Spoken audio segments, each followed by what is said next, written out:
esteemed group of panelists.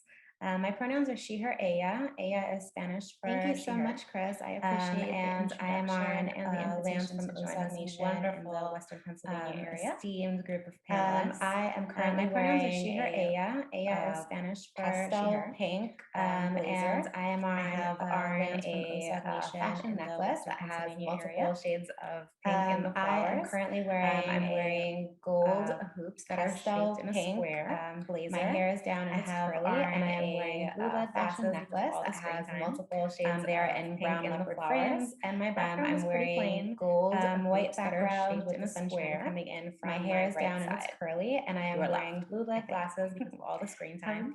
Thank you. They are in brown leopard frames, and my background is pretty plain. So let's get white started with these background with the sunshine conversations. coming And in as from my mentioned, right these side. conversations are Your left, organic I ways think. for the panelists to jump in, Thank you so to much. expand on conversations with one another. All right. And as such, So if let's any get of the started audience with these members are conversations. interested And in as using mentioned, the chat box to these do so as conversations well, are you're organic organic ways that. for the panelists Please make sure to that jump your in, addresses to are directed expand to on both conversations panelists with and one another. attendees, which is And used as in the such, if drop-down any menu. of the audience So the members first question are that I would like to interested open in up using the is, chat box to do based so on as identity. well, you're more than Our welcome to do identities that. impact so much of the Please work make sure that that we do your and the ways addresses in are which we directed to both perceive the panelists world. and attendees, What which is communities are used you in the rooted drop-down in, menu. and how do your So the first identities question that I would like inform to your open work? up And is perhaps based Kara, on would you mind identity. starting us off? Our identities impact so much of Sure. the work that we Thank do you. and the ways in which we First, I just want perceive to the begin world. by saying What my communities people are you are rooted from in, along and the how eastern do your seaboard, identities from inform your work? Florida, the And Black perhaps Seminole Kara, would you Nation, mind to starting us Georgia, off? North Carolina, Black migrant sharecroppers who migrated north. First, I just from want to Jersey begin and by New saying York in the my people 50s, are from and along my the eastern European seaboard, ancestry. from Florida, I'm the Black rooted Seminole in communities Nation, of to Georgia, North organizers, Carolina, revolutionaries, Black migrant musicians, sharecroppers who artists, migrate north to New critical Jersey and New thinkers, York in the writers, and I like to 50s, say agitators, and my European ancestry. I'm also rooted in I'm rooted abolitionist in communities of abolitionists organizers and communities of revolutionaries, survivors, musicians, survivors artists, of state violence, critical thinkers, interpersonal writers, violence, and I like to communal say violence, agitators, and family violence. I'm also Um, rooted in I am abolitionist communities of lesbian, abolitionists gay, bi, and trans, communities of spirit, gender survivors, nonconforming survivors people of of color. state violence, I am in interpersonal community violence, with communal healers, violence, cultural and family workers, violence, witches, and I am stewardesses also of in land, community with body, lesbian, gay, spirit, bi, work. trans, And I'm in spirit, community gender with nonconforming people people living of color. in street survival I am in or community survival-based with healers, communities, cultural workers, and working class witches, economies. and Thank you. stewardesses of land, body, spirit, work. And I'm in community with people living in street I think survival Kara and or I share survival-based some communities similar communities, and that and just working speaks class to economies. the interheritage of this panel.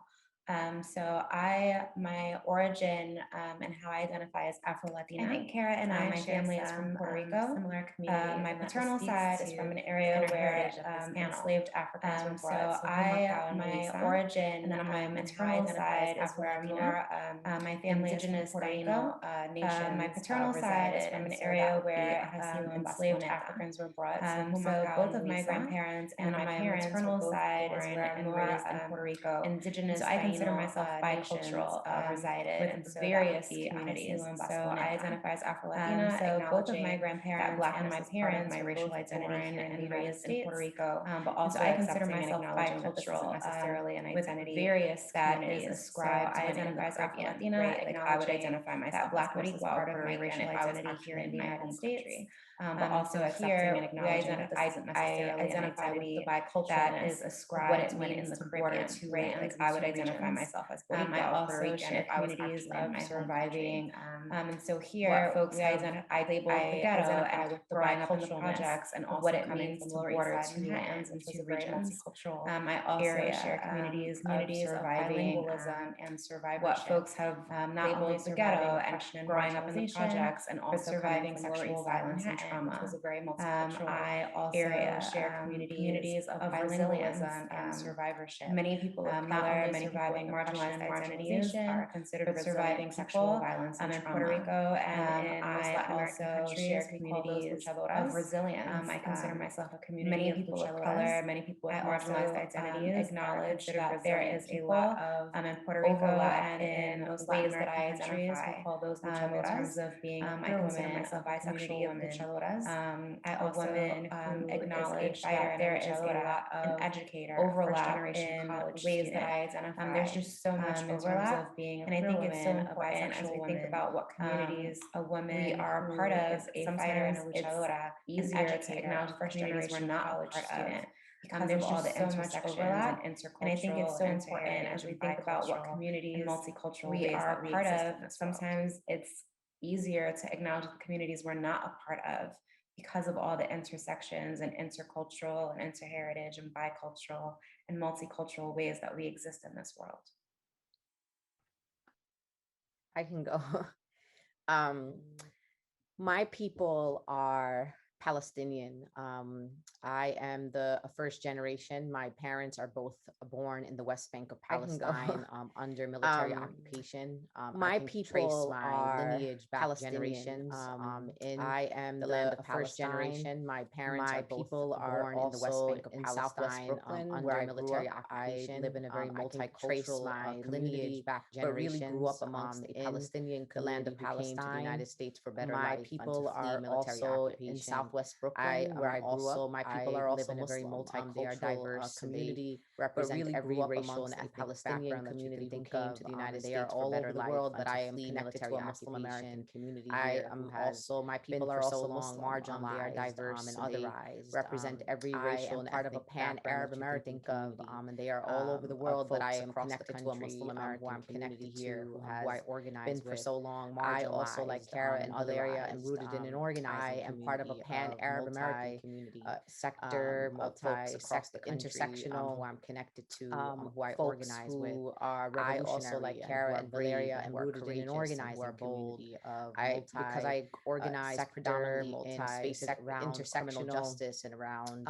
racial justice. I am led by and who are brave and my people courageous who are not those who I share because I organize predominantly in spaces around criminal justice and around racial justice. I am led by my people who are not those who I share an identity with, but Lumby who I from share North Carolina, mission. They are Black and women, part of this community. My family is still there. My father is in Lumberton, and my so I'm Lumby. All of my cousins North Carolina and are still part of this community. My family and Lumby is interesting there. Because it's we're also quite in Lumberton, and my in terms of how we engage all of my cousins and aunties and uncles are still the there. County where our family and Lumby is interesting. It's really tri-racial. We're also quite and southern. It's become more in than terms that of how we recently where there's almost evenly distribution of Indigenous peoples. The county where our Black family Americans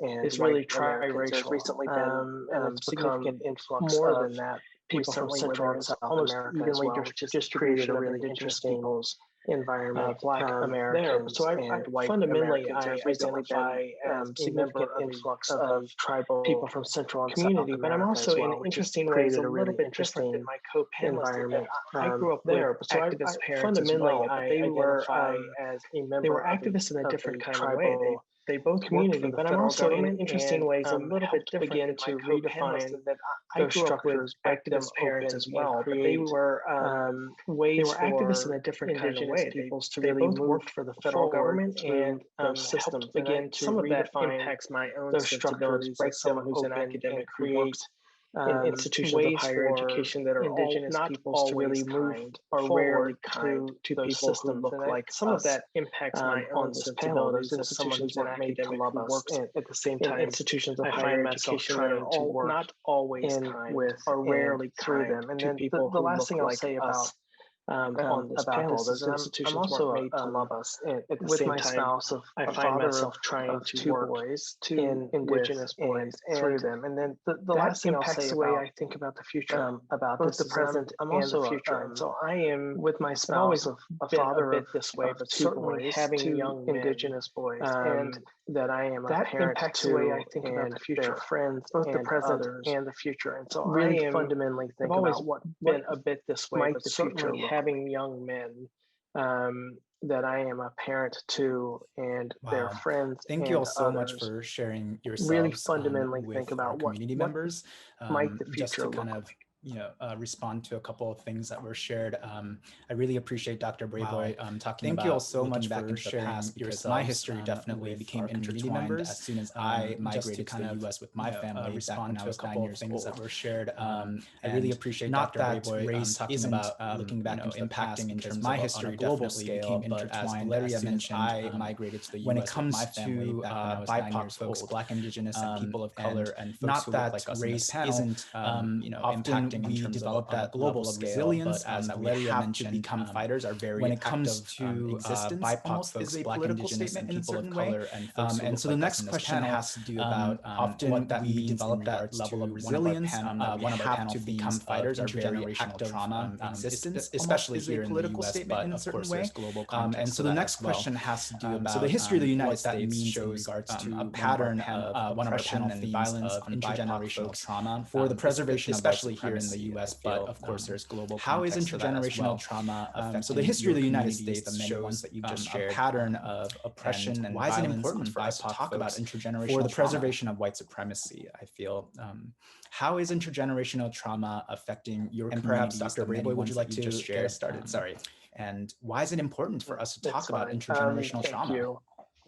So I think for me, there are a number of ways in which trauma and perhaps Dr. Brayboy, would you like to get us started? Sorry. Plays out and manifests in my community and in my communities. I think one is really around a number of ways in which trauma as a response and intergenerational trauma plays out injustices, larger questions of colonization. So for me and in my community, I tend to really want to forefront. One is really around rage as a manifestation of as a response to, frankly, past injustices, larger questions. One response to that is for me, rage, and I tend to really want to show up in multiple ways. It often shows up as a manifestation of imperialism in terms of how, frankly, individuals engage themselves. One response to that is or systems around that can show up in multiple ways. It often shows up in really incarceration. You can see school suspensions, sort of individuals through the roof, which further erode any sense or system trust around and manifest so that there's a fairly high rate of schools incarceration. I also think that there's a school suspension. So I wake up singing through the roof, which further erodes. I'm just a bit of an optimist, which I think drives people around in distrust.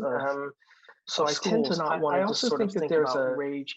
So I wake up singing, Chris, and destructive because I actually think rage is quite a bit of an optimist, which I think drives people around to be crazy. The other way that I think so I tend to not want to just sort of think about rage and drive toward beginning to fundamentally destructive because I actually think rage is quite useful to resist kind of the boxes that people want to place. The other way that I think that this will manifest anger necessarily or rage being and drive toward beginning to fundamentally really begin to instead expose those structures to resist kind of the other way that this shows up is really kind of rejection of those structures. Anger necessarily or rage being so necessarily a bad in terms of the negative pieces of this I think expose those people end up, as I said, in the other way that this shows up is really kind of rejection of those in other forms and where they are so that they're self-determination in terms of the negative pieces of this I think limited and so people end up, as I said, in incarcerating and tearing those in other forms of where they are.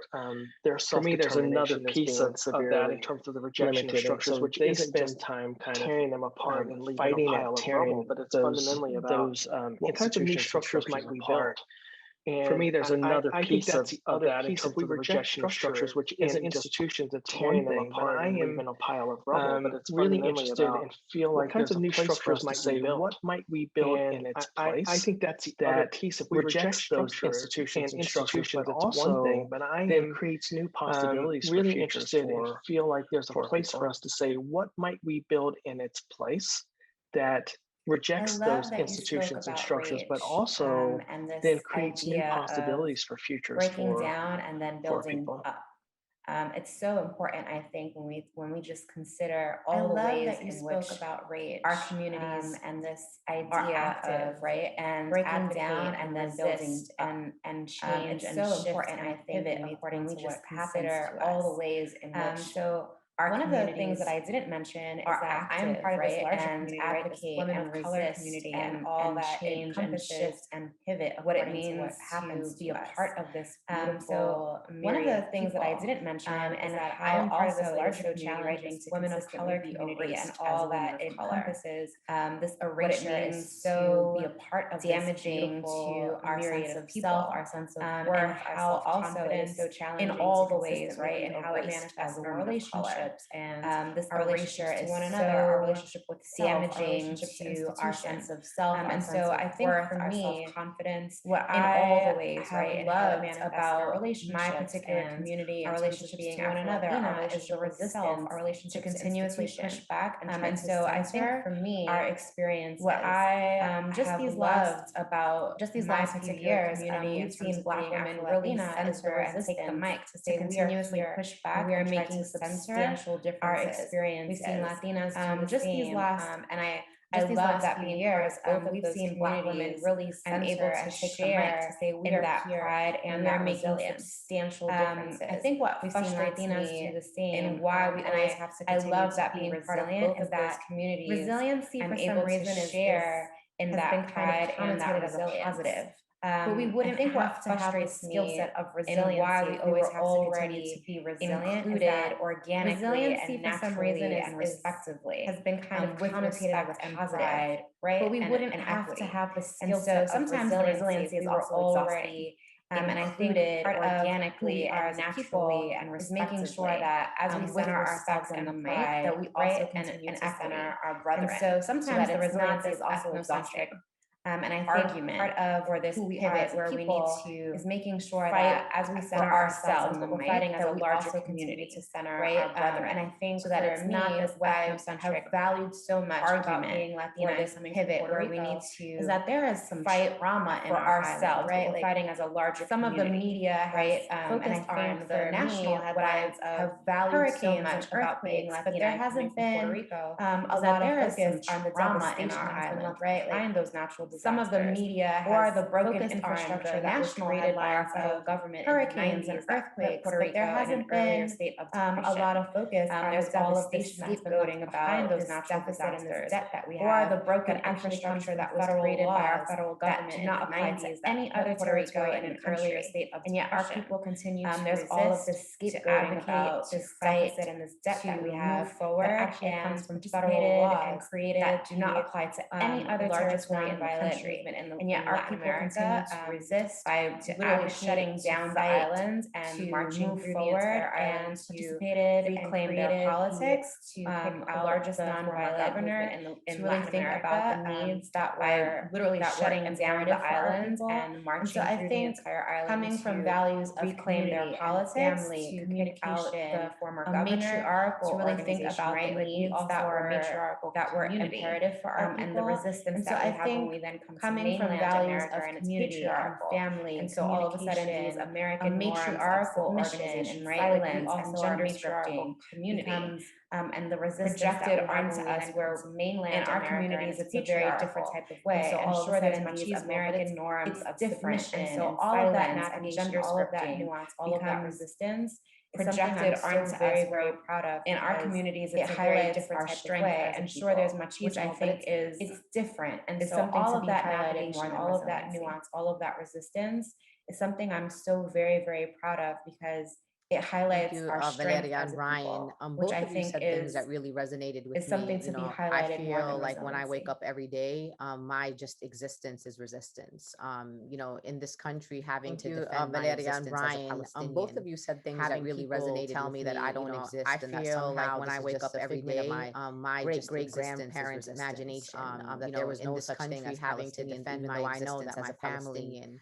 Having Indigenous tell me that I don't exist and that somehow I'm also erased in this country great grandparents' imagination that there was no such that decided somehow, though I know that in a way that makes absolutely no sense, is indigenous to the land people of Palestine. Who are from quote the Middle East. I'm also erased in this term Middle East because it's Middle East government who decided that was the middle of the East. That decided anyway, somehow just for the way that makes absolutely no sense that the United States government decided back in the Middle East, and I don't like to use the term Middle East because it's Middle Africa, so that means decided Egypt, that was Morocco, the middle of the and some of the North African nations. Somehow we're white for the purposes of this conversation. So we, as the United States government, decided back in the 1940s that anyone who's from the Middle East and North Africa, so that means get to support Egypt, this idea Morocco, that in America the majority somehow we're white. But when you actually look at who the United States government identifies as who are descendants from the Middle East and people from North Africa, it includes Moroccans and it gets to support this idea that in America the majority still white continent. When you actually look at who the United States government identifies feeling like white, where do I belong? It includes people like me. Truly believe I'm a woman of color just based on Egyptians who are literally the hierarchy of privilege in America, just because I'm so fair skinned for me. But I do have a feeling like to another part. Where do I belong? I also I truly believe I'm a woman of color just based on colonized over and over and over again by privilege in America. So many different fair skinned imperialist nations. But I do have a lineage that you will come to Palestine and you will find Black Palestinians come from a part of the world that has been colonized over and over and over again. But you'll also find so many different Palestinians, and you'll also find nations that you will come to Palestine and you will find Black Palestinians. We have such a diversity amongst our people, and that just wasn't natural. Coarse hair, but you'll also find blue-eyed, blonde Palestinians, and you'll also find that part of the world Palestinians like me who are fair-skinned and brunettes. Part of the we have such a diversity amongst our people, and that just wasn't natural. And I know this shows up. I know I've been part of these conversations on, in the Columbia campus over the many last couple of 2 decades. For me, that is part where there's always the kind of around intergenerational trauma asserting themselves. Shows up. I know I've been part of these conversations on, in the Columbia campus over the many last Palestinian 2 decades at least. And so for me, where there's always the tension around carrying that kind of load asserting as a first generation Palestinian, their right that my children are going to have to carry it for the because of the continued occupation of Palestine.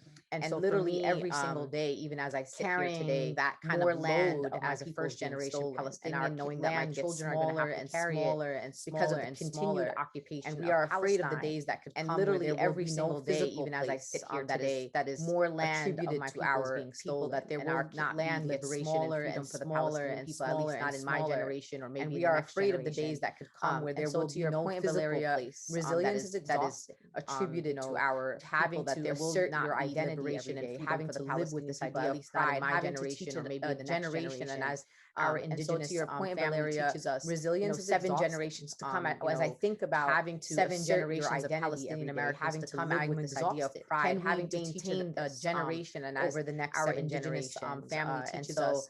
7 generations to come as I think about 7 generations of Palestinian Americans. When I wake up and I say this in a lot of spaces, particularly when I'm amongst my people, I always say to my people, I'm so unapologetic about and so I am. I'm unapologetic. I see folks who have to, and I'm not going to allow people to define who I am. To when I wake up, and I say this in a lot of spaces, to say that someone else's story or someone else's oppression is more valid than the oppression that my Palestinian. And I'm not going to allow people to define who I am, to define my story, and to say that someone else's story or someone else's oppression is that someone else's valid than the oppression that mine is more valid than mine. That we could live in a world where we can validate all of our oppression, and that we don't have to play oppression Olympics, which unfortunately does play out in a lot of the that someone else's story of oppression is more valid. I don't want to fight about how my live in a world where we can validate all of our oppression, and that we don't have to play. I want to figure out how to take all of our unfortunately does play out in a lot of the movement spaces that we are something different, something new. I don't want to fight about how my pain allows us all to live in or how someone else's pain is more than mine. I want to figure out how to take all of our pain together and translate have been misunderstood, something different, and something new. Others have told their stories that allows us all to live in mainstream media, to live.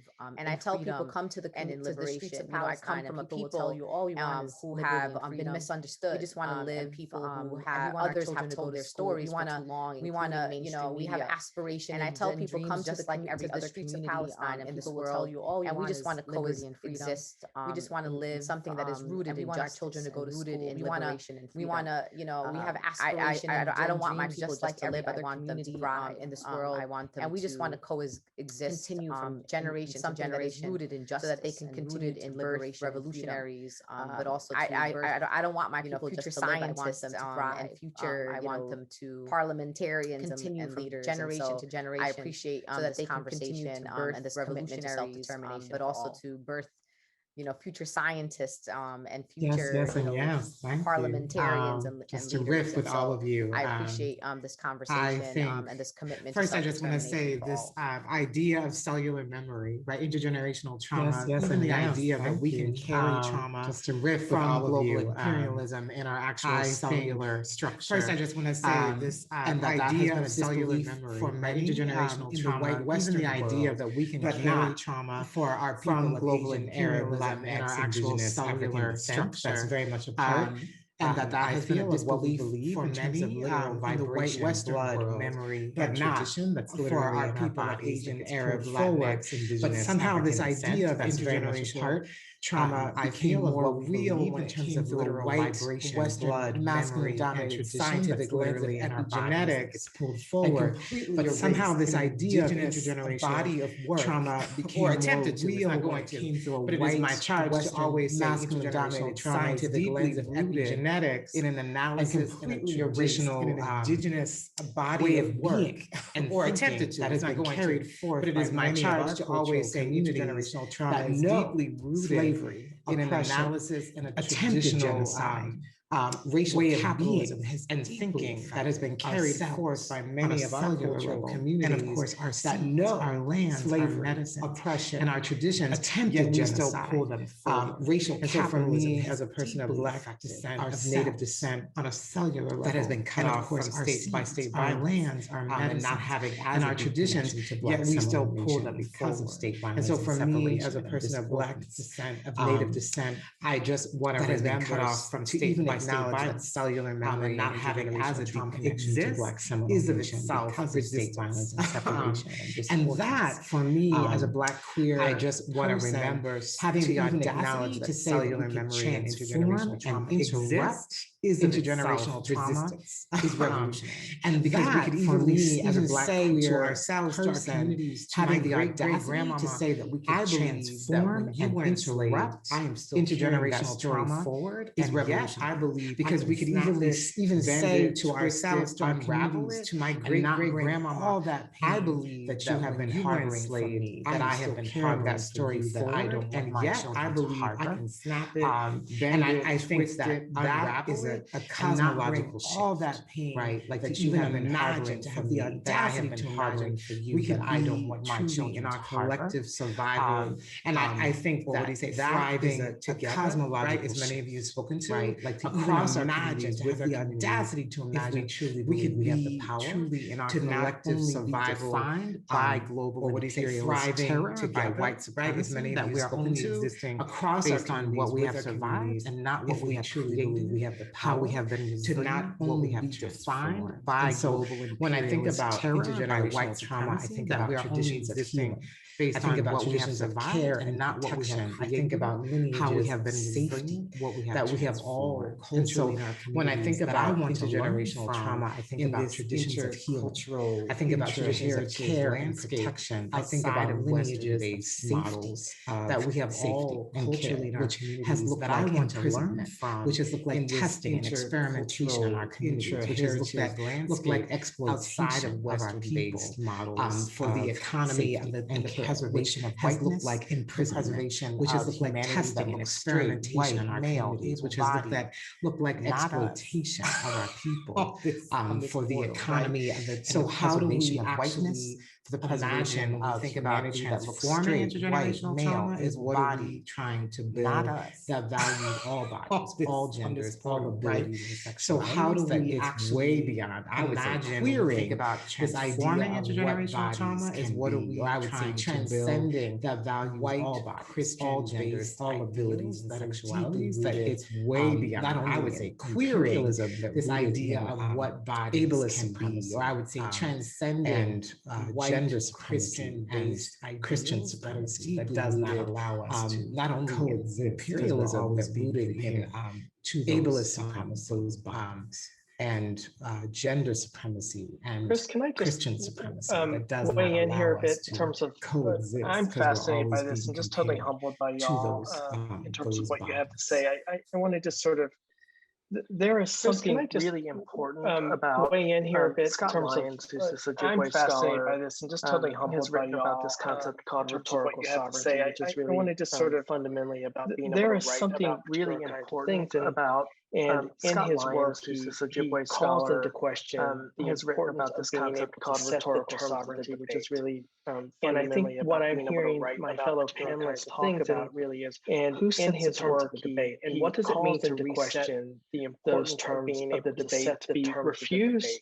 And I think what I'm hearing my fellow panelists talk about really is who sets the terms of the debate and what does it mean to reset all of this? And I think yes, the debate showing up every day as a form of in Linda's case to be defined by resetting and reframing the terms of the debate, self-determining in some ways to all of this. And I think, yes, because you have a chance to say, wait, we're not going resistance to be sure, but in resetting and reframing. And I also wanted to say, I think knocks in some ways, in terms of thinking about what others have said too, because you have a chance to say, wait, we may not talk about this today, but I want to frame those particular ways. And then I also wanted to say, I think land and place, in terms of thinking about what others have said too, because property then sort of becomes, and we may not talk about this today, but I want to frame it, what's going to happen in Palestine and all of this. And who sets the terms of debate about that property?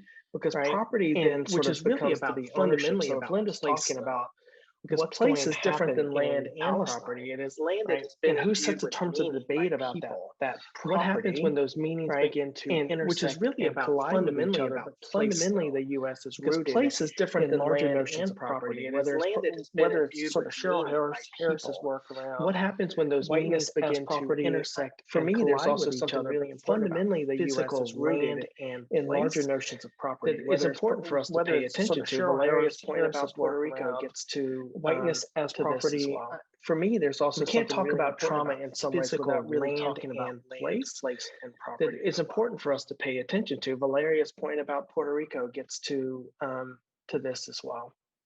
So we can't talk about trauma in some ways without really talking about. As I also want to extend that, because I mentioned seeds and genes, we have to see also what I'm suggesting is that whiteness is also can I just jump in here? This idea of property is, as I also want to extend that, because I mentioned literally of our seeds and literally of our memory. We have to see also that where I'm suggesting up against is that whiteness I don't think any of us dominated this idea of white people own ourselves and our seeds and memory, but they're doing a damn good job trying to privatize it, right, and own it in the same way they privatize I believe pushing up against. Just I don't think understand what that means. White people own ourselves and seeds of memory, but they're doing a damn good job trying to privatize it, right, and own it in the same way they've privatized and owned the land. But just to understand what that means, to have that even be part of the colonialist. Wow. Thank you all so much for sharing that. And in terms of like the dissection of intergenerational trauma, what it even means to bring it up, what it means in terms of our thank you all so much for sharing that as ourselves, in terms of like how the dissection influences us, how it impacts us, how it impacts our community, what it even means to locally bring it up, what it means as well as globally, our connectedness as ourselves, and how it influences us, how it impacts us, how it impacts our community, like processing as we go on. And I'm sure after these conversations I'll place as well as globally. It's on the theme that Linda spoke about in terms of thriving together. That all of you have a discussion that I'm just like processing as this kind of sense that after these conversations I'll be because our pain and our oppressions are so connected to one another that they're shared. Linda spoke about. I almost wonder if there's also ways in which we can collaborate. There is this kind of sense together and in recognizing one another's pain and our oppressions are so connected to one another. The next question has to do about interheritage. I almost wonder if there's also ways in which we can collaborate and how can different communities work and in recognizing one another's and one of the things I just want to put in there before repeating the next question has to do some of us as we're talking about identities, what that means for you, or and how can different communities identify as labels that may one of the things I just want to put in there before the very reason to make our some of us as we're talking about identities we're choosing to race, for example, are forced to identify as labels that may have been made for the solidarity with one another, based on some of those identities, based on some of those power structures, race, for example. But once again, the main question being, I wonder what does interheritage solidarity for mean to you, and how can different communities work in authentic solidarity based on some of those identities, based on some of those power structures. But once again, the main question being, would you like to start us off? What does interheritage solidarity mean to you, and how can different communities work in authentic solidarity? Start, right? Were you going to kick off with a thought? And perhaps Valeria, would you like to start us off? Want to respond to? I appreciate that, Valeria. Yeah. I think Linda actually was for me. Start, right? It is exactly what I've committed my life to. I was committed something you said, Chris, entire career to this idea of solidarity. Because I believe that solidarity for me, number one, is a verb. It is exactly what I've committed my life to. And it also requires committed my it also requires us this idea of fight for somebody else, because I believe that solidarity for me, number one, is sometimes to have to kind of wait your turn, some sort of action. So and it also requires some sacrifice. I've been asked a lot. It also requires many years I've been in this work. Somebody say to me, I don't understand, you know. And you're probably not going to be ever shot by a cop. Sometimes to have to kind of wait your turn, if that makes sense. I work on a lot of police murder cases. I've been asked a lot over the many years I've been in this work. Police people say to me, I don't understand reform work. You're probably not going to be ever shot by a cop. Very, you know, you're in black. I work on a lot of police murder cases. So I've been asked many times, like, you're not black around. And I was like, well, I definitely know that criminal justice reform. What I've explained to a lot of people is that I have this really deep belief in black liberation types, that when black people are free in America, like, you're not black. And I was like, well, so that means that someone like me will not be in a space. What I've explained to a lot of people, chanting free Palestine, I have this really deep, because I have this idea that when black people are free in America, that are even more marginalized than so that means that someone like me will not be in a space. You invest in their freedom and in their liberation. Because I have this idea that when you take folks that are even more marginalized than you will ever imagine freedom and liberation just in general, you invest, but the idea of knowing that they're free and liberated, and that means that my people will be also liberated. I'm all in, and so that might mean that for me, of course, people gotta chill a little bit. Like, I got you, but just in general, let's trust the idea of knowing that they will be free and liberated. What's going to happen, and that means that my people will be also liberated. I'm all in. That I often so that might mean that have it in my people gotta chill a little bit. Like, I got you, but let's just it's by an trust me when I tell you when this happens. Named Lila Watson, and she says, if you have come here, and I have this quote that I often share, and I have it in my all my notebooks, because you believe that your liberation is bound up with mine, then let us work together. Watson, and she says, for me, Interheritage solidarity means that I believe that my liberation is bound up with but if you have come here bound up with believe that your liberation is bound up with mine, and even then let us work together. And other, so for me, all the folks that we solidarity means that I believe that my liberation is bound up with any of us, and it's really bound up with Valeria's, and it's bound up with all of us got to be Chris's, and even and so white folks and other feel that in this in this moment, that in this kind of movement that we're in, you know, and just any of us to really watching what is happening around us. All of us got to be, and it's why I talk about this idea of like I don't do oppression Olympics. Feel that in this something in this moment, in this kind of movement that we're in, there's something different that kind of say watching what is happening tomorrow. We might prioritize that baby, and it's why I talk about this idea of like I don't do also under the Biden. That's something I've challenged in our movement. That's I can talk about. There's something different that you can say. There doesn't tomorrow mean we might that I didn't forget what my ultimate goal is, which is black liberation. Cages, but I can talk about what's happening, you know, to that's missing I can talk about murdered Indigenous women. But knowing doesn't mean black people that I didn't forget what my ultimate goal is, which is black liberation. But I can talk about what's happening, you know, to when people missing and murdered Indigenous women, modern day. But knowing that when we free black people, one that is particularly focused, all of us are going to be able to experience that what people feel in that movement is in fact this interheritage solidarity that we're a part of. One day will translate into the liberation of all one that is particularly even when I watch the liberation of black people, I hope that what people across the country, including in New York City, around anti-Asian solidarity, that one day will translate people into the liberation kind of an isolated, you know, even when I watch the recent incidents and not understanding that at the end of the day we have to see it in a bigger and larger anti-Asian, and that again, some it's going to be hard for people to understand that it's kind of an isolated spaces kind of way, but I really truly believe and not understanding that at the end of the day we have to see it in a bigger and larger picture where our black families are thriving. It's going to be hard for people to understand, particularly they have access to everything that they need, but I really where they don't no longer have to fight and be resilient, where they are building generational wealth, where our children are going to are thriving and getting high quality public education, you know, they have access to everything that they need, our black families safely, where they don't no longer have to fight and be resilient, where they are building generational wealth, where their children are going to, and I trust and getting high quality public education, you know, where we can all walk, we are free here in the world, safely in a place where we're supposed to be gun violence. It was sold to our families that just I come here, of course, for those of us who are trust immigrants and grandchildren in my heart that we are all going to live. Our parents were lied, and then when we are free here, someone told my family in a place where we're supposed to be free, where it was you will be sold to our families that just come. And I want to actually be that nation. And I think the only way we can ever really be truly our parents were lied to.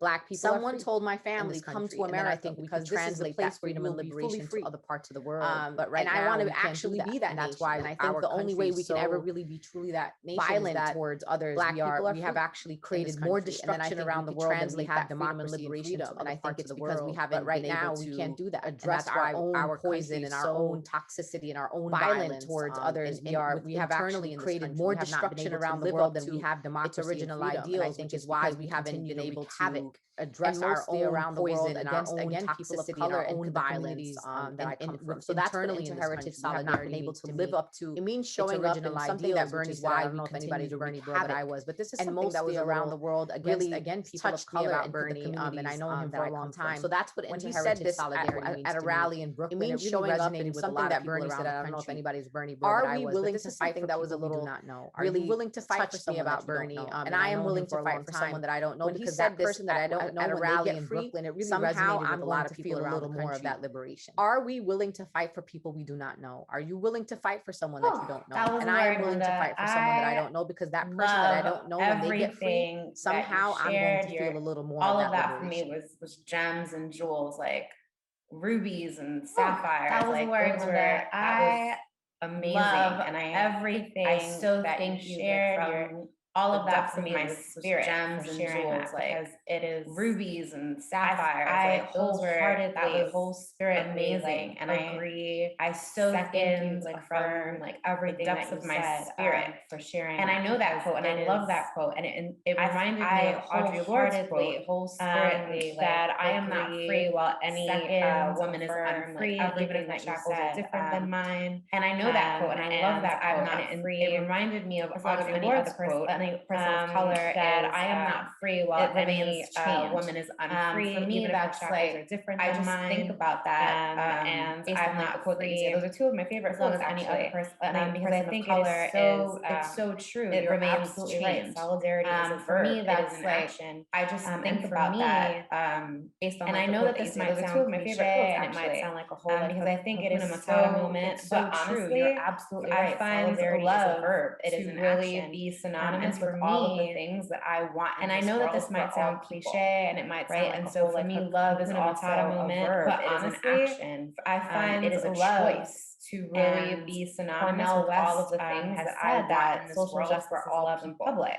Right. And so for me, love is also a verb. It is an action. And I just feel like it is a choice. That for me is so Cornell West profound. Said that because if solidarity is a verb and love is a verb, then for me to show you my love is for me to show you my solidarity. I just feel like and it is that for me is so personally as a profound. Because if solidarity is a verb and love is a verb, then for me to show you my love, it is exhausting for sure. But I think there's this reservoir, and it is how I personally, as a social justice, that keeps me fueling even on those very challenging days through life. And it is exhausting for sure. What I love about this, right, of hope, this kind of sub theme about love, not supporting that keeps me fueling even on those very challenging days. Alexandria Ocasio-Cortez the other day. What I love about this went this live kind of sub-theme about not supporting an Olympics our ignorance of people is weaponized to create laws that hurt AOC. And it is the inaction, right, of learning and unlearning our ignorance. The ignorance creates this ignorance is weaponized kind of to create laws that puts us in this position where hatred manifests, it is the inaction, right, of learning and unlearning or and isolation that creates this ignorance, and we that are not able then to move forward in solidarity and love. Position and where hatred manifests everything that you or said, fear manifests so important, or isolation right, manifests. Solidarity is and we are not able part of that action work, part of that and love is making sure that we continue to learn. I really just appreciate sure that we continue to challenge ourselves. It's so important to right understand that solidarity experiences part of that action work, part of that are things that we need to take into learn. Consideration in terms of how we move forward in this intersectional, understand that other secular experiences all are equitable and social justice are things that we need to take because for me that's the goal. Consideration, right, that's the goal. In terms of how we move forward in this intersectional secular approach, it's very challenging. I think equitable and social justice oriented all the ways, and because for me that's the goal. right? We're That's so, the goal. solidarity, The ignorance love, of some people is the goal, and the naivete and the choice, and it's, right? 'Cause it's not always very ignorance, challenging, it's I think, choice. when we don't Is to separate all us, the ways in to which polarize we do connect, us, to acknowledge our differences rather than our the ignorance of similarities. some And it's people true that we have and the distinctions and naivete and the differences choice, right? that needs to Not be always embraced ignorance, and it's honored choice. and celebrated. But We also have a lot of separate us, similarities in which to we could polarize unite and work us, together, to and acknowledge form our the differences rather than solidarity our and to similarities. And truly it's true that we repair have and reform. distinctions and differences That I think most that needs people to don't be necessarily embraced and take into honored and consideration celebrated because they're so But hurt. we also have a lot of And similarities in it's which we could unite and this work idea together that I and think form the Thomas was solidarity. mentioning in And the to chat. truly repair and reform. There's this resistance that I think to most trauma, people but the don't trauma necessarily is take into pain and it consideration hurts because and they're it so stifles hurt. you, and sometimes And you need a moment. it's, And so it's this idea that I think Thomas I think was sometimes we need mentioning to in the be able to chat. self-care, to care for There's one this another, resistance to to have trauma, but the boundaries, trauma to really is be pain honest and and it open about hurts how and we it can move stifles and you, when and we sometimes can you need move. a moment. It's And not so, a consistent everyday thing, but I think sometimes I'm we gonna need get to off the be mic, able but I to just want to self-care, say, to Linda, care for one another, I to appreciate have everything that you boundaries, said to really be because honest and open about how we can move it and captured when everything we that can I move, feel. because it's not a consistent everyday thing. But I'm gonna get off the mic, but I just wanted to say, Linda, I appreciate everything that you said. Yes, thank you. I really love what it everyone's captured everything speaking that I to. feel. I truly believe it is my value that in order for us to all be safe, I cannot be safe if you are not safe, right? I cannot be protected if you are not protected, and I truly believe it is Black feminists, Black women, nationalists in particular. In order for us to all be safe, I cannot imagine you are not safe. The power that I cannot be protected if you are not protected, and I'm deeply shaped by Black feminists, Black women, nationalists in particular.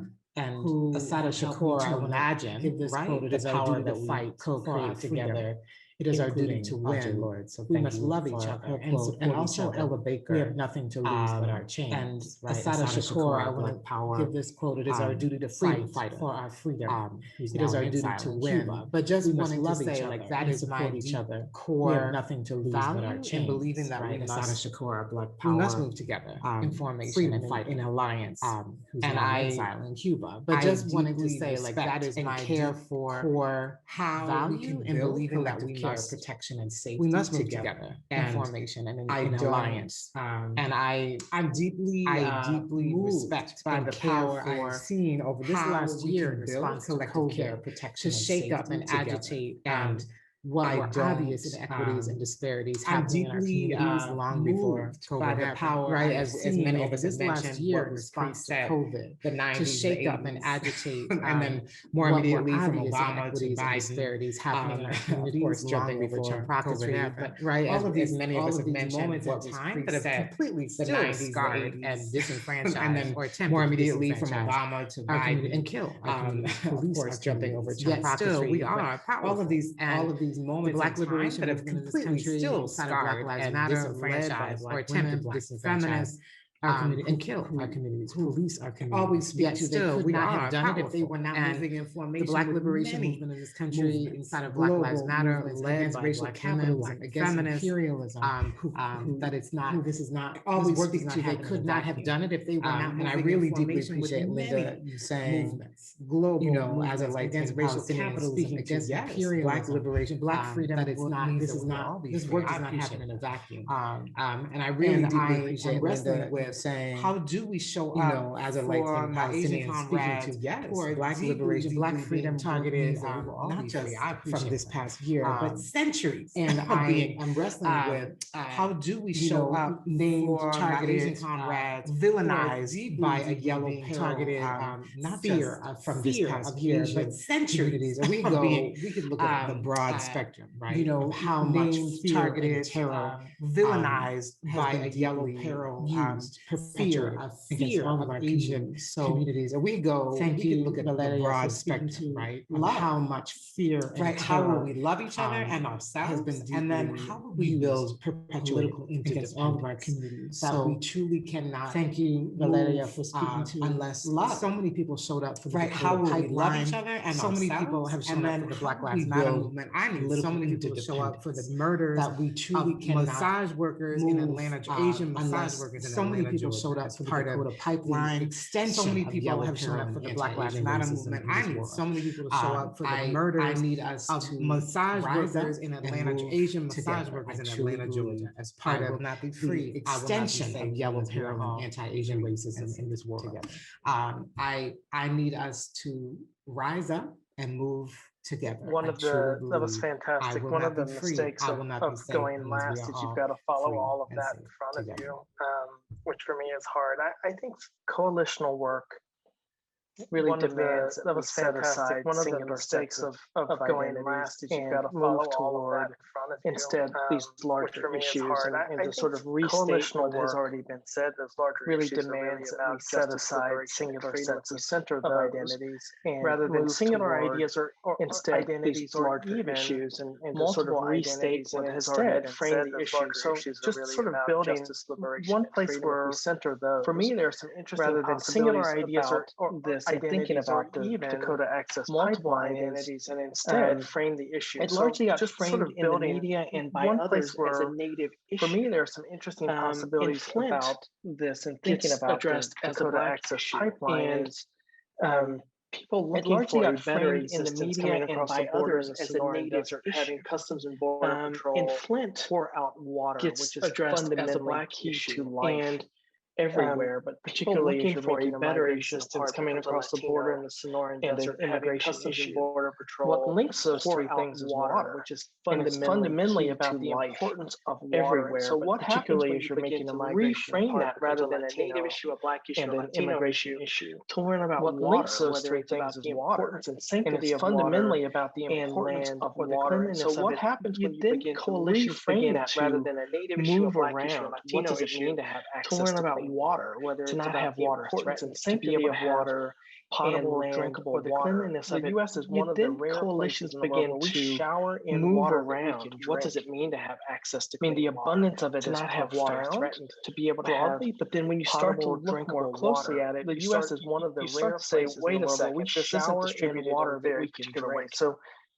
the abundance of it is point that we can move toward broadly, but then when you start to look more closely at it, you start freedom and away from singular. Wait a second, this isn't distributed in a coalitional way. So will exist, and I just want to the point that we can move toward. I think Valeria said it differently. Justice better than liberation and freedom and away from singular sets of identities around joy, coalitional work, and love will exist. And I just want to trauma is something we've got to talk about. I think Valeria said it differently. We've got to deal with the set of circumstances that make it possible to reset this around resilience becomes this thing that love is valorized. Trauma is something we've got to talk about. Something else we've got to manage. We've got to deal with the set of circumstances about us trying to survive. So how do we move to this resilience becomes this thing thriving that Linda's asked us to move to? And I think one of the ways we know something else rather than recognize is when people are laughing. This is about us trying to survive. But how do we move to this happiness?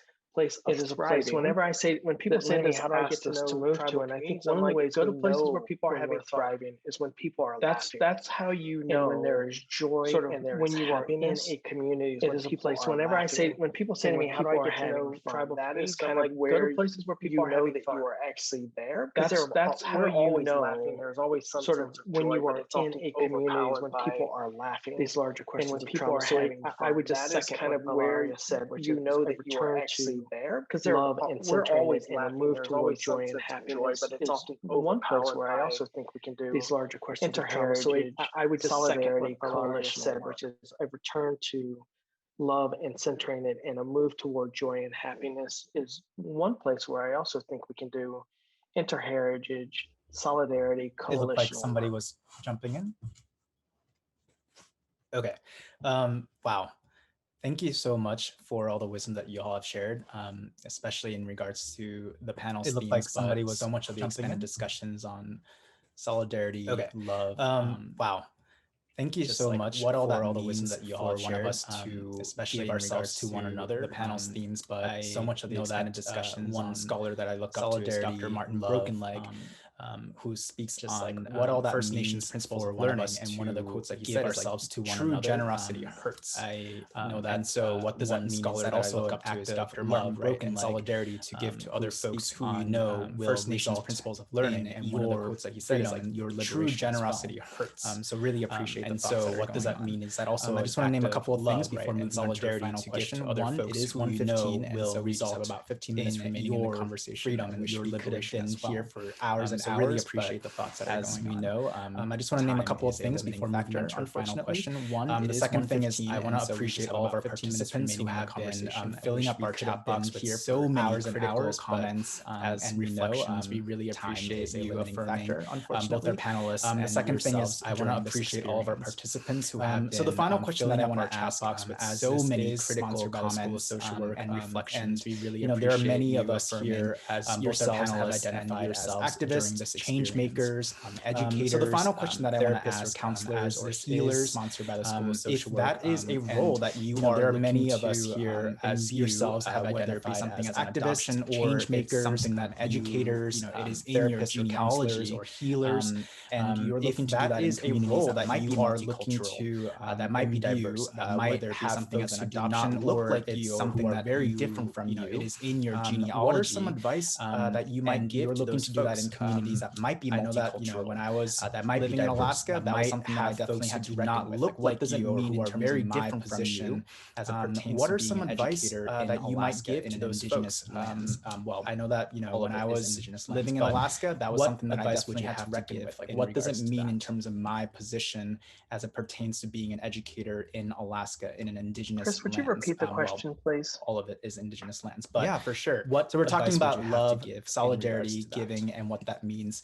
If you, and many of our participants are social workers, educators, social service workers, and healers. Yeah, for sure. If that is something that you wish to do, solidarity, in multicultural settings, or especially in settings in which and many of our participants are social workers, educators, students, social service workers, and what advice would you give if that is something that you wish to do, but in multicultural settings, or especially in settings in which folks might not look like you, like your clients or your students? What advice would you give to them to be able to show them love? Something that I learned over the years, and I'm an evolving student in this movement, and I will be a student forever, because I feel like every day I learn something new. Chris. One of the things that attracted me to the Black liberation something that I learned over the years, and I'm an evolving student in this movement, and I will be a student forever. Because I feel like every day I learn my imagination. One of the things that attracted me to the Black liberation getting into a place where I finally was able to imagine a world without prisons, in a world without police.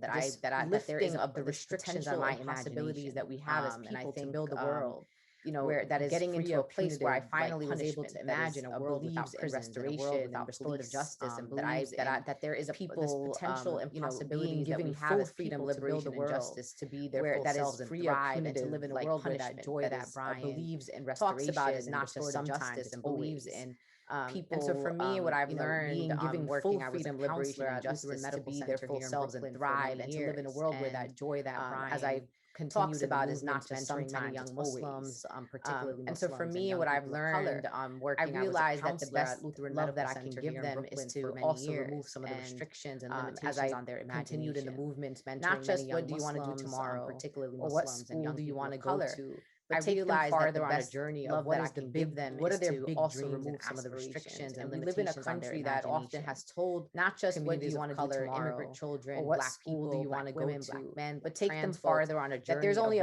there's like a line. What are their big we can get up to this line, but we can't live in a country that often has told, if your parents are not color, educated, you're like people have made predeterminations about that. There's only there's like a line that we can get up to this line. I'm a daughter of two parents that don't have, if your parents are not educated, you're like people have made predeterminations, and I know about many people that live in my community have a similar story to mine. I'm a daughter of two parents that don't have English language, even if they've been here. My father only has a 5th grade education, and so I will offer to those, and I know healers, many people that live in my community have a similar story to mine.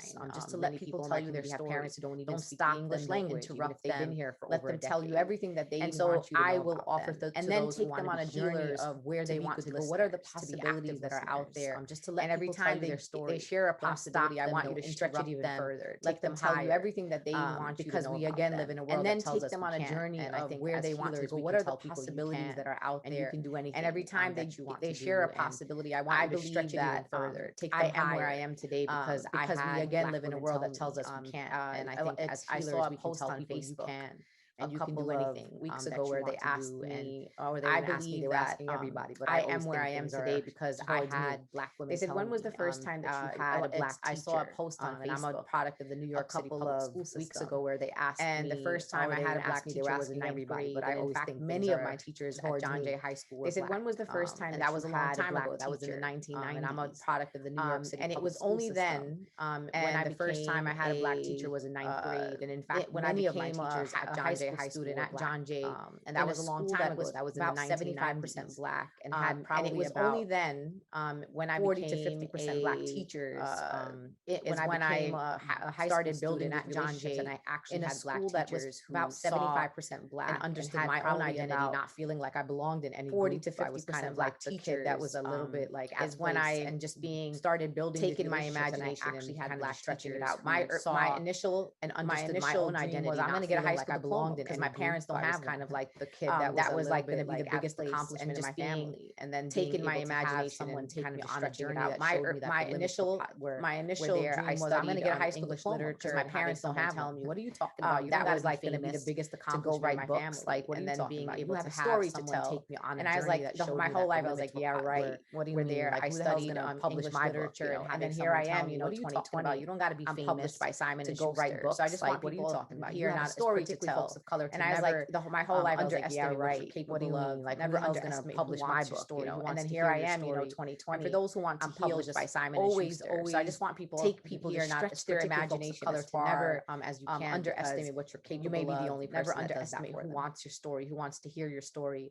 and for those who want to heal, just always take people, just stretch their imagination as far as you can, because you may be. I think it's really important for our imaginations to be able to run wild. I want to just sort of, for me, there are a few things. One is for people working in places. I think it's really important for our imaginations to be able to profound run wild. I want to just sort of, humility should not be confused. For me, there are a few things. One is for people working in places really about, that they're not from, to what is it that I have engage to learn in a profound sense of humility from people who are here. What can I learn? Humility should not be confused from these peoples and from wherever I am. But it's really about while you may have a fancy degree from Columbia from people who are here, what can I learn from this place? There's a whole bunch of stuff you don't know about local from wherever until you are open enough to hear. While you may have about those things, but I also think that to a point, to Linda's point, also there's a whole bunch of stuff you don't know about local contexts until you are open enough to hear. And we often think about it as sort of happening in a didactic way, but I also think that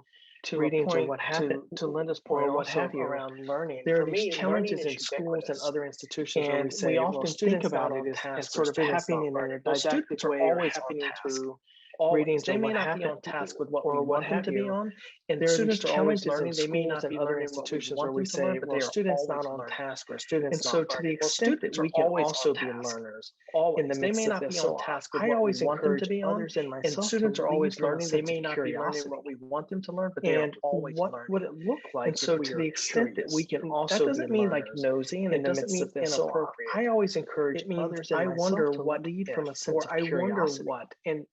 And what would it look like if we are curious? And that doesn't mean like nosy, and it doesn't mean questions to try to better understand through a lens of curiosity. I think, or I wonder what all kinds of possibilities for us humble enough to ask those educators, including social workers. So what does it mean to ask, which I think questions to try to better understand through a lens of curiosity? I think opens up all kinds of possibilities for us as both educators, including social workers, and as learners, which I think those things go, teaching and learning fundamentally are intertwined in really important ways. I love what has been shared, but I think my advice comes from more of a socio-emotional place that I would share for folks. I think because as I was reading the chat has been shared, but I think my advice comes from more of like a socio-emotional place with the importance of that I would share for folks in this because work, as I was reading the chat and the questions that have been posed, I think one of the best pieces of advice that I was given, I guess when I was an undergraduate student, I was one out of 8 students of color in my undergrad institution because there was only one. I think one of the best pieces of advice that I was given was one when I was an undergraduate student. I was one out of 8 students of color in my undergrad bilingual Latina. There was only one so there was person who was out as queer. There was one trans person who was out, for lack of a better word, and out of the 8 students of color, I was the only. There was a lot of challenges that were presented to us. So there was a lot. And we were called the dark spots in the snow. And I remember just the challenges I wanted to show my love and show my solidarity, also G-rated, demonstrate. There was a lot of challenges that were presented to us. Being armed, and we were called the dark spots in the snow. I remember just because I wanted to show my love and show my solidarity at this march. If you demonstrate this article, need for social justice, you want me to go on this Facebook post. Being armed, like when I wanted 7, I never wanted to be accused of not like if you need me at this boycott, if you need me at this march, I never wanted this article isolated. You want me to go on this Facebook post, or like I wasn't truly. I wanted. I never wanted solidarity if I was only available for there like for someone daytime stuff, right? I never wanted or whatever, right? Like that was my choices, or like I wasn't truly. The burnout was like a person of solidarity. Yeah, I was still only available for like daytime stuff and not nighttime. I was like, whatever, yeah, right? Like that was my concern. I'm exhausted, and I don't have the gumption to even like the burnout was like incredible. Like, I just didn't. Yeah, I was still pushed through it, and I think until for students, I was like, yeah, this is not sustainable. I'm exhausted, and I don't yourself have the gumption to even like don't lose write my papers for school. Health, like I just didn't. I was just exhausted. And your own like for vision for yourself and the world working or whatever journey. Don't lose being yourself in solidarity and being don't lose for others is health, vital, and wellness, and essential. And your own but it can only happen for yourself you and the world are fully holistically being in solidarity present, and being with love and capable for others of being is open, vital, and what this journey brings you. Essential. And so the best advice given to me you was as you continue to allow people to withdraw from you and capable because they're taking from you, they're asking what this journey brings you, expecting so the best advice given to me was as you don't ever allow people to withdraw don't allow from you, so many experiences and because they're taking from you, they're asking things of you, they're expecting things of you, so of all the deposits that you need to make in yourself. Don't ever go into a negative. And so I think don't I allow so many experiences of joy as resistance. I choose when I show up, how I show up, when I show up, who I show up, with who I show up. All the deposits I make intentional choices. I make intentional choices also about and so I think I wrote to Sonia the importance of joy as also learned that choose when I show up, how I show up, when I show up, none of my business. Who I show up.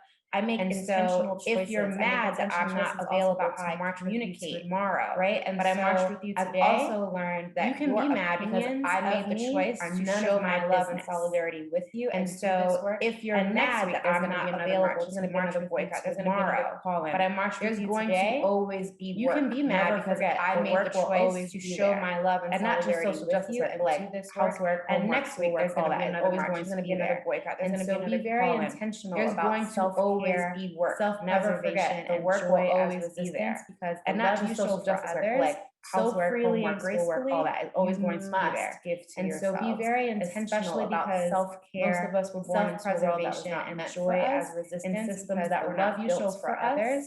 And so the only way for us to shift that is to love one another and especially because most of us were born into a world that was not meant for us. In systems that were not built yes, for us. I appreciate everything that's and been so said. the only way for I us to shift that is to love one another and ourselves.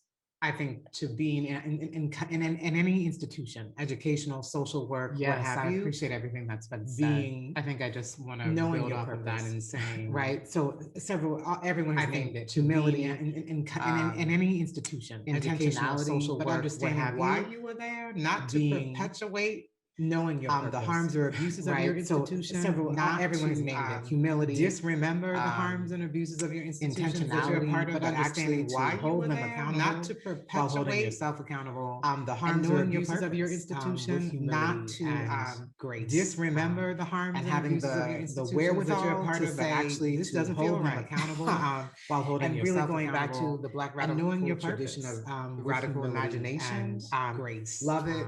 Love the idea having the wherewithal to say this doesn't feel right and imagine themselves much larger. And really going back to the Black radical tradition of this radical imagination. Love it. Love the idea of allowing the spaces you're creating for people to dream a collective story that values larger abilities, bodies, gender, vision, this world would have them believe of themselves. So hopefully that's Thank part you of all your so purpose, much. to build an understanding, a collective Wow, story that this values space all was so sacred abilities, for me, bodies, and I just gender, appreciate vision, all of you dreams. being present here and giving yourselves all and so your much. stories, your wisdoms.